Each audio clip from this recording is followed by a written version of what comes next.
Here we are at week 12. This is a normal week, then we have the week of Thanksgiving and one more normal week, and we're done. You will have an entire week of assessments, week 15, but I thought I would start offering collaborate sessions again so that you would know what to expect and how to get your notes together to do well that last week. I can't say that I have it all worked out yet, but what I can tell you is that there won't be any big high-pressure exams.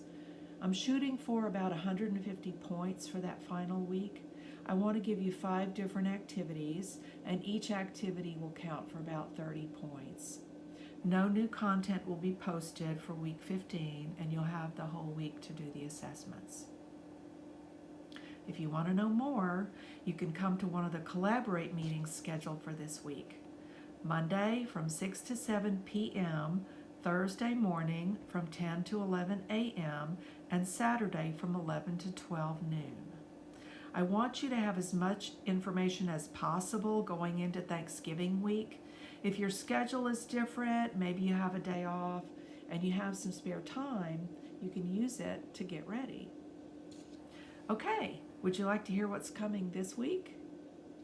We're going to talk about chronic diseases in a variety of ways. Some microbes cause harm when they colonize the body, but for various reasons, the body can't mount an effective immune response against them. But it's like living in a war zone. The immune system knows that there's an invader present, but it can't get at it. Eventually, the microbe might cause cancer, Alzheimer's, clot formation, strokes. The damage can be really significant.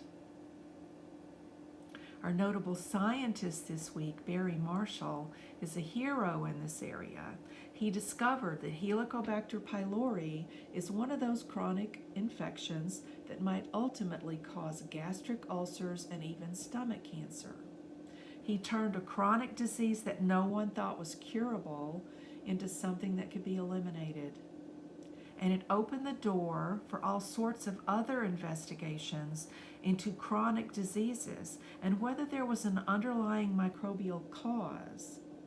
That leads us into a discussion of autoimmune diseases. Many autoimmune diseases have a microbial trigger. I want you to research an autoimmune disease for us and post your findings for the class so we can tie them all together in a single chart. Your lab work this week is significant. This is our last week of bacterial labs, and I have 3 10-minute videos for you to watch and then take the quiz. But whenever I give you a lot to do in one area, I cut back in another if I can. There are only 2 very short videos in the micro talk section. I think literally it's 5 minutes for the tops for those 2 combined. And that's just to give you some basics on autoimmunity and get you started on that autoimmunity research project. I have a really fun enrichment for you. I've been collecting articles all summer and into the fall about different populations and how they react to COVID-19. You may have observed some of this yourself. Men, the elderly, certain races, and obese people usually have a more difficult time. Pick the article that's most interesting to you and post your summary for the class to read. You'll need to reply to 2 students who read different articles than yours. I like doing this because you can learn about several different issues from one another without any one of us having to read so much. You have your 5th Teach the Class quiz this week. This one is on STDs and urinary pathogens. And after this, there's only one more. I hope you've enjoyed making these slides and then seeing your own work posted for your peers. It saves me time to have you make the slides, and then I can spend minimal time making sure the most important content is covered.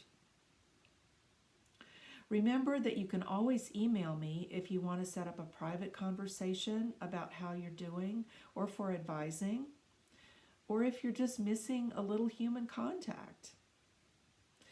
If you can put one of those collaborate sessions into your schedule, I would really love to see you, and I'm sure your classmates would as well. So maybe I'll see you face to face.